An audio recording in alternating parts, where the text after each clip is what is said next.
I'm not a Swiftie. A few moments later. That was so unique. It's perfect for you. Ah, she's like singing out of my soul. Sometimes we get lost in our own little world, but it's all so much bigger than we realize. I'm not a Swiftie. Don't come after me in the comment section. Stop it. Get some help. She is impressive as a businesswoman, and don't laugh. For those of you who are not a Swifties, that wasn't English. Bro, what are you talking about, man? Those of you who don't like her music, I believe she's a businesswoman. I believe it's very impressive how she has stayed relevant over the years, how she's built this huge platform, and how she has tapped into various genres, staying relevant and intriguing to her listeners. But I am not a big Swiftie in the sense that I don't really listen to her music. It's not really my forte. It's never really pulled me in or intrigued me as much. Came across this thumbnail of her face looking like a Post Malone-ish. And sure enough, it's called Fortnight, and it says featuring Post Malone. Also intrigued by the title Fortnight because, for one, we know that it's this ginormous video game, but literally is a period of 2 weeks. 30 million views 2 days ago.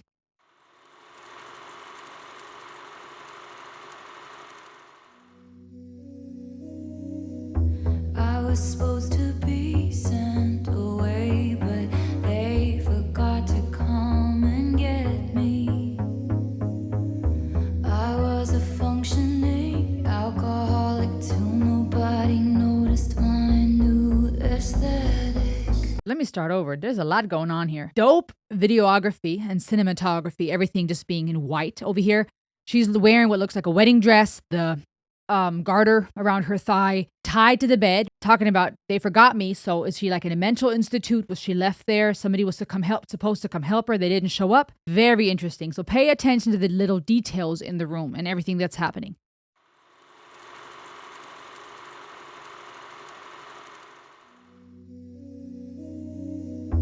I was supposed to be sent away, but they forgot to come and get me. I was a functioning alcoholic till nobody noticed my new aesthetic. All of this to say, I hope you're okay, but you're the reason. And no one here's to blame, but what about your quiet treason? And for a fortnight there we were, forever running to you. Sometimes ask about the weather. Now you're in my backyard, turn into good neighbors. Your wife waters flowers. I wanna kill her. Slow down. Oh, snap. Okay. Okay. This has almost a little bit of that 80s feeling. The musical composition and the keyboard and the synthesizers and the beat gives me a Stranger Things feeling. A little bit unreal, a little bit odd. Now as she's cleaning off her face, but the tattoo appears, which is really witty and catchy. Usually it's the opposite, right? You wipe off the face paint or you wipe off the makeup. I'm trying to see what it says on her face. There's an article saying a guide to Post Malone's tattoos and what they mean. So I guess I'm not the only one that's curious. Always tired. Stay away. Always tired. She has that wire on her face. Also super witty, by the way, to call this Fortnite, because Fortnite has just exploded. And, knowing her audience and just the age ranges, they'll all know what that is. So that's witty. Brilliant marketing. Kill her.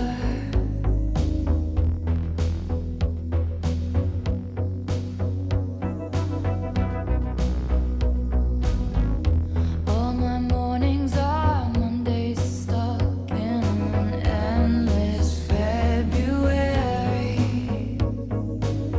I took the miracle move on drug. The effects were temporary. Ooh, I love the harmonies here. And I love you. It's ruining my life. I touched you for only a fortnight. But I touched you, and for a fortnight there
Dang. Sheesh.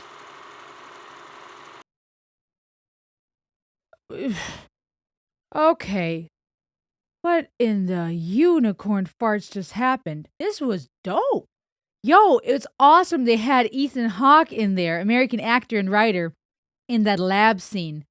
And then Post Malone. I don't know nearly enough about Post Malone. Obviously, his face is familiar, all the tats, American rapper and singer, but I'm not really familiar with his voice, right? And the timbre and texture of his voice here and the way that it complemented Taylor Swift's was beautiful. The harmonies, oh, that was so unique. Yo, I reacted to this. I was looking at this because I thought, okay, the thumbnail looks intriguing. I don't think I've brought any Taylor Swift to this channel. Why not do something for the Swifties among us and the younger generation or the generation that likes it? But I've got to say, this was beautiful.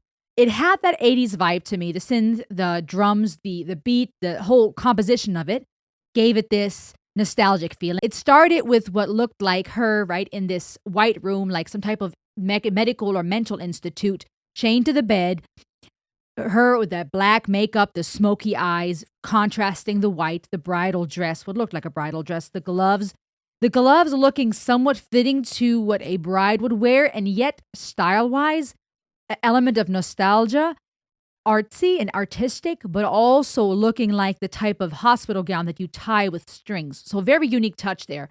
The bobby pins in her hair, also interesting because, there was a time where, you put them in your hair and you kind of hid them.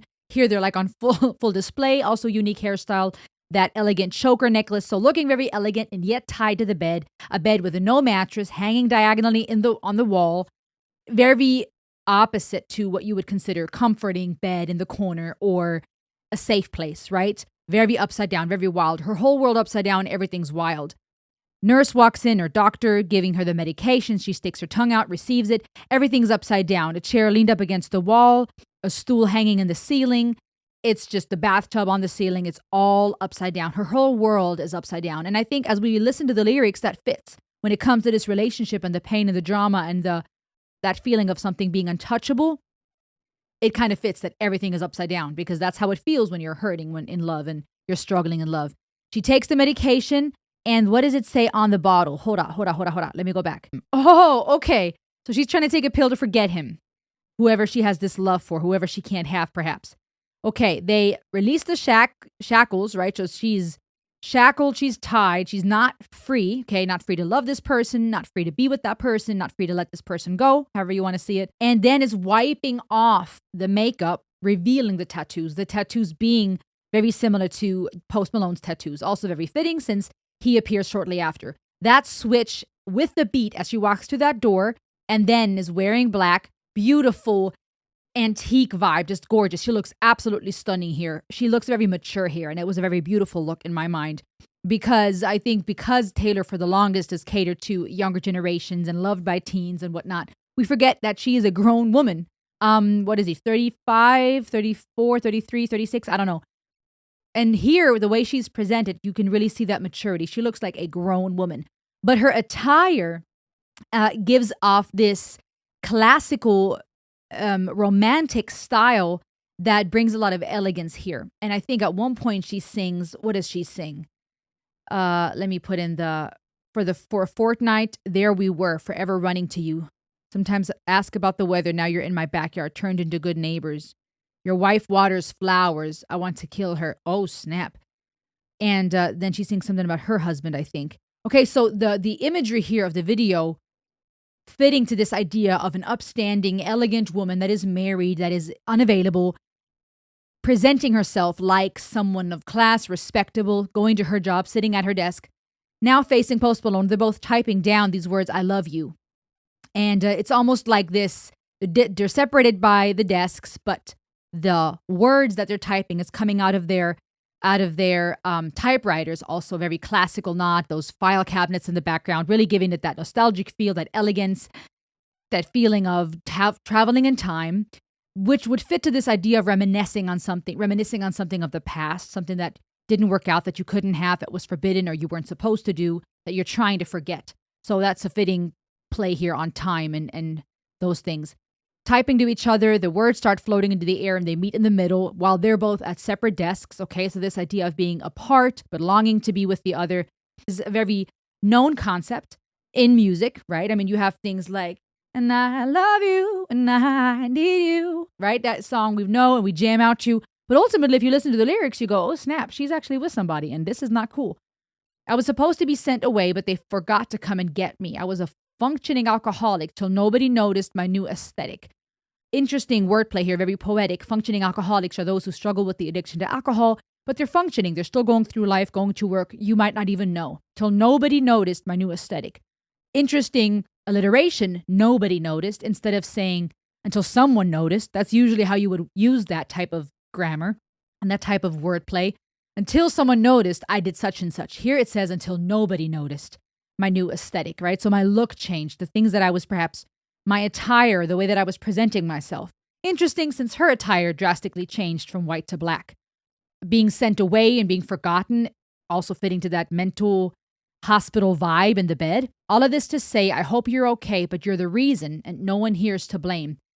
Interesting also, I guess, speaking to this man she loves but perhaps cannot have, saying you are the reason. You're the reason I'm here. You're the reason that I was sent away. But no one here is to blame.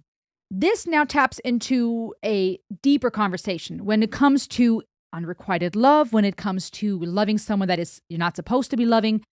It's a complicated topic because obviously we can try to speak in general terms, but a lot of situations are case by case, right? And opinions will vary. Is it different if a person is in the process of being divorced? Is it different when they're separated? Does it matter at all? The search for truth, philosophy, right? Philosophos, Greek words for a love or care for something, sophos being the Greek word for wisdom. Philosophy is all about searching for wisdom. And as long as we know, we've always been searching for answer and truth. We do the same through psychology when we try to understand the human mind. Philosophy strongly influencing psychology. We're always trying to learn and understand.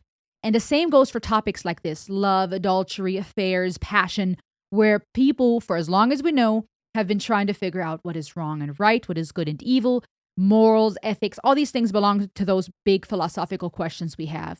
And then it also depends on the culture and the day and age we live in, right? Places where it's normal for a man to have multiple wives or vice versa. Places where people say, love is love and everything's supposed to be fine. Places where people think it's fine to have an open relationship and they perhaps will reason that love means you let people go. And then you have those who are absolutely against it and they say this is immoral and this in the scripture says so, or look at the ramifications, right? We could talk galore and everyone will have an opinion and your mama's got two. And so this is a tricky topic when we see these words, no one here's to blame. Personally, in my subjective opinion and speaking from experience, I do think that we are to blame for the choices that we make. And I speak from experience of someone who has made big mistakes in my life and has experienced healthy relationships and has experienced unhealthy relationships. Life is complicated, and love and our desire to be loved, and it varies case by case. In some situations, you have people in a relationship where one party doesn't even know the other is betrothed to someone else. In some cases, they know and they willingly proceed. In other cases, they're told that the relationship is fading or they're at the brink of divorce and separation, and so the other party justifies it to themselves. There's so many reasons. People are complex, our reasoning, our desires, what leads us to a situation. Some who would have never thought they would do such a thing now find themselves in love with someone who is unavailable. Or people who are malicious about it or don't care or put the blame on the married spouse or put the blame on the mistress or whatever the male version of a mistress is, right? When it comes to wanting someone who you cannot have or who, in this case, he's married, she's married. That's what I'm gathering, by the way. And to say no one here is to blame, I personally am prone to say, no, I disagree with that. We are to blame for the decisions we make. We put ourselves in situations. We tell our conscience or we tell ourselves, sometimes despite conscious prodding, sometimes despite our moral compass, that something is okay or it is not. So that part I don't think I agree with. But what about your quiet treason? Now that part is interesting. Does this imply that he betrayed her, he betrayed his wife silently, it was all in the down low? For a fortnight there we were, forever running to you. Sometimes ask about the weather, now you're in my backyard, turned into good neighbors. This is interesting as well. Fortnight as in 2 weeks, right? For this short period of time, forever running. is that a play on the video game? Because they're like always running, it feels like. Talking about the weather. Now you're in my backyard. Is this how it started? Neighbors talking about the weather, now something more? Or has this gone back to this type of dynamic where there was love and there was an affair? Or were they lovers before they were both married? And this is someone from her past that she dearly loved. They parted ways. They both married somebody else. And now they're just being friendly neighbors talking about the weather. And he has a wife and she wants to kill her. And she has a husband and is miserable because her husband is cheating on her. And forever and always they're reminiscing on this lost love, wishing that they could be together, saying, I love you, it's ruining my life. Basically, yeah, I can't be happy with the life that I have now because I love you. My heart belongs to you. All my mornings are Mondays, stuck in an endless February. And I was wondering, I know very little of her work other than like the big radio hits. Is this a play on one of her songs? It just sounds like it would be a Taylor Swift song in my mind. February and Mondays, both kind of fit. All my mornings are Mondays. Cool alliteration, but also implying this idea of the mundane, right? Nobody likes Mondays type of thing. All my mornings are like that, miserable. In an endless February. February being a cold month, being gloomy, that weird limbo between the holidays and spring. Rah. You're stuck in that endless February. Sounds miserable. I took the miracle move on drug. The effects were temporary, okay? So that kind of fits to what we saw in the music video where she takes that drugs that were labeled Forget Him. I took that miracle move on drug. The effects were temporary. So basically this drug I tried to take to move on from you, to forget you, were temporary. And this makes me think maybe my second guess is more fitting. This is not a couple that is married and now being unfaithful to their spouses, though I guess her husband in this story is already being unfaithful to her. Maybe this more so implies they were together, they parted ways. She wanted to move on. It did not work. It was temporary. Now she's in a marriage with someone that's unfaithful to her. He has a wife who's watering flowers. And again, another cool alliteration. The wife waters the flowers. And then touched you for only a fortnight. I touched you, but I touched you. Okay, so here's perhaps saying it was only a short period of time that we connected, but it happened. I touched you. And it changed them forever. And even the video clip then, her being experimented on, everything, her screaming, everything going up in sparks, him pulling the plug and rescuing her, if you will, and her touching him, and then him trying to call her and not getting through while she's sitting up on that phone booth. The drama and the passion of the rain as she sits there in her beautiful sparkly dress. He reaches up. I mean, just the ultimate dramatic love movie, right? I've been calling, but you won't pick up. Another fortnight's lost in America. Ooh. Move to Florida, buy the car you want, but it won't start up till you touch me. What is this, like their wish? I wish we could move to Florida, right? Where it's sunny and warm, the sunshine state, right? As it's pouring rain where they are. Buy the car that you want. Get those things that you wish you could have. Maybe he can't buy the car he wants because his wife won't let him. I don't know if this is this play on, let's do the things we want to do. Let's move here. Let's buy that car, but it won't start up. So even though we wish we could do these things, it's not working until you touch me, until that connection happens again. I've been calling, but you won't pick up. It won't start up till I touch you. So nothing's working until we connect again. Ending with that note and then him reaching out for her. I don't know. Does that leave it on an open note of we wish this was the case? This is our wishful thinking. I will never be able to let you go. I love you. I'm miserable with my life now. Interesting song. Message of the lyrics apart, I was intrigued by how the texture of their voice complemented and that catchy beat. This was really fun to listen to.